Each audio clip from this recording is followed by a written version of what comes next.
Монгол ерөнхийлөгч Илбэгдорж үндэсний үйлдвэрлэгчтэй яг одоо уулзах байгуулж байна. Уулзалтын үеэр ерөнхийлөгчийн зүгээс Монгол Улсын аж үйлдвэрлэлийн өнөөгийн байдал болоод цаашдын хөгжил тулгарч байгаа асуудал болоод цаашид Монгол Улсын засгийн газраас үндэсний үйлдвэрлэгчтэй хэрхэн дэмжих талаар ярилцж байгаамаа.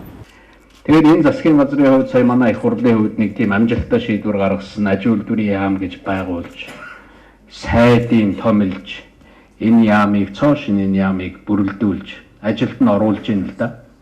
Тэгээд энэ яам ажиллаа эхэлж байгаа энэ үед бас үйлдвэрлэгчдийнхаа төлөөлөлтөд уулзж байгаа нь бас энэ төрийн байгууллага төрийн яам манай үйлдвэрлэлийн төлөөллийн хоорондын ажлын уялдаа аль алиндаа хэрэгтэй болов уу гэж ингэж бодож байгаа. Тэгэхээр үйлдвэрлэлийг яагаад одоо дэмжих гээд байгаа юм бэ? Ерөнхийлөгчийн зүгээс, ерөн засгийн газрын зүгээс ер нь ямар учраас ийм шалтгаан байна гэдэг дээр би нэг хэдэн шалтгаан хэлье гэж бодсон. Нэгдүгээрт нь ер нь улс төртэй холбоотой шалтгаан байна. Ер нь манай үйлдвэрлэгчид харж байхад энэ бодлого нь салангад тус тусдаа өөр яамд байдаг учраас ерөөсөө нэг газар очиж асуудлаа шийдвэрлэх ямар ч боломжгүй.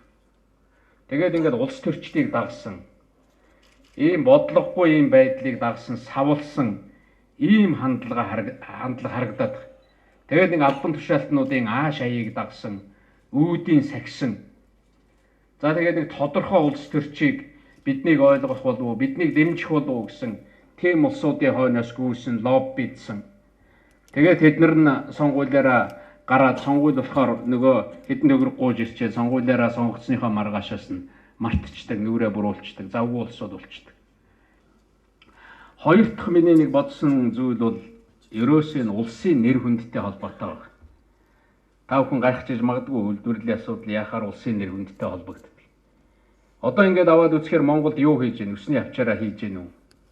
Шүдний чигчлүүр хийж гэнэ үү гэдэг юм уу? Хийж л байгаа л байх л да.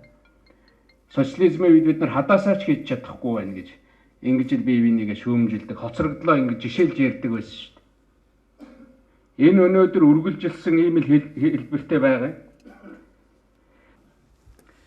Тэгэхээр монголчууд бол өөрсдөө хийжсэн, бүтээжсэн тэр бүтээлийнхаа одоо юмыг дэлхийд тарааж исэн тэр үедээ бас нэртэй төртөө явсан ийм гүрэн юм аа.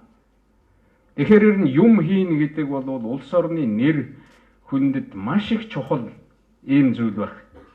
Ерөнхийлөгч Илбэгдоржийн зүгээс үндэсний үйлдвэрлэгчдэд хандан Монгол улстай бүтээгдэхүүн түүхийд үйлдвэрлэхээс гадна дэлхийн тавцанд гарч дэлхийн бусад орнуудад бүтээгдэхүүн экспортлоход гол анхаарлаа хандуулан ажиллах ёстой гэдгийг онцолж байсан маа. Авах юмыг орлуулж байгаа сайн. Гадны хүн авч гин үү? Захиалга ирж гин үү? Энэ өөрийн чинь чадамжийг, ер нь цаашдын чадамжийг чинь энэ тодорхойлно. Тэгээ Монголд нэг гайхамшигтай давуу тал байгаа. Бид нар гадагшаач явахдаа ярьдаг. Ер нь бол далаад гарах гарц гэж яриад байгаа. Тэгээ Монгол бол далаад гарах гарцгүй орн гэж ярьдаг. Яг үндэ бол далаад гарах гарц гэдэг бол зах зээлд гарах гарцыг гэлж байгаа. Түүнээс биш далаад гарах гарцтай гэж нэг тийм усанд орох дуртай гэдэг хүн тийм тэгэл сэлэл шумбал хөвөөл живээл явж гин гэсэн ойлголт байна. Тэгэхээр дэлхийн хамгийн том зах зээл бүгд найрамдах хятад ард улс гэдэг энэ улс манай улстай хамгийн урт хэлээр хэлдэг хамгийн том далаа манай улсын энэ эргийг угаагаад ингэ байж байгаа юм. Юу ч хийсэн гарч болохоор одоо улс орнууд далаа гаталж бүтээгдэхүүнээ зарах гэж манай хөрштэй гэрээ байгуулах гэж ярьж шít. Бид бол бомтоор гарах тухай л байна. Тэгэхээр ийм том боломж бол бидэнд байгаамаа. Нөгөө нэг юм бол манай хойд хөрш бас том зах зээл шүү дээ. Бид нар ч нөгөө том улсуудтай харьцдаг учраас бүр л том л юм бодоод байдаг. Хятадаас том зах зээл гэж одоо хурдан хөгжиж байгаа зах зээл гэдэг дэлхийд байхгүй. Оросын холбооны улсаас одоо том манайхны одоо ялангуяа ноос ноолуурын бүтээгдэхүүн дулаан юм авах одоо зах зээл гэж дэлхийд байхгүй шүү дээ.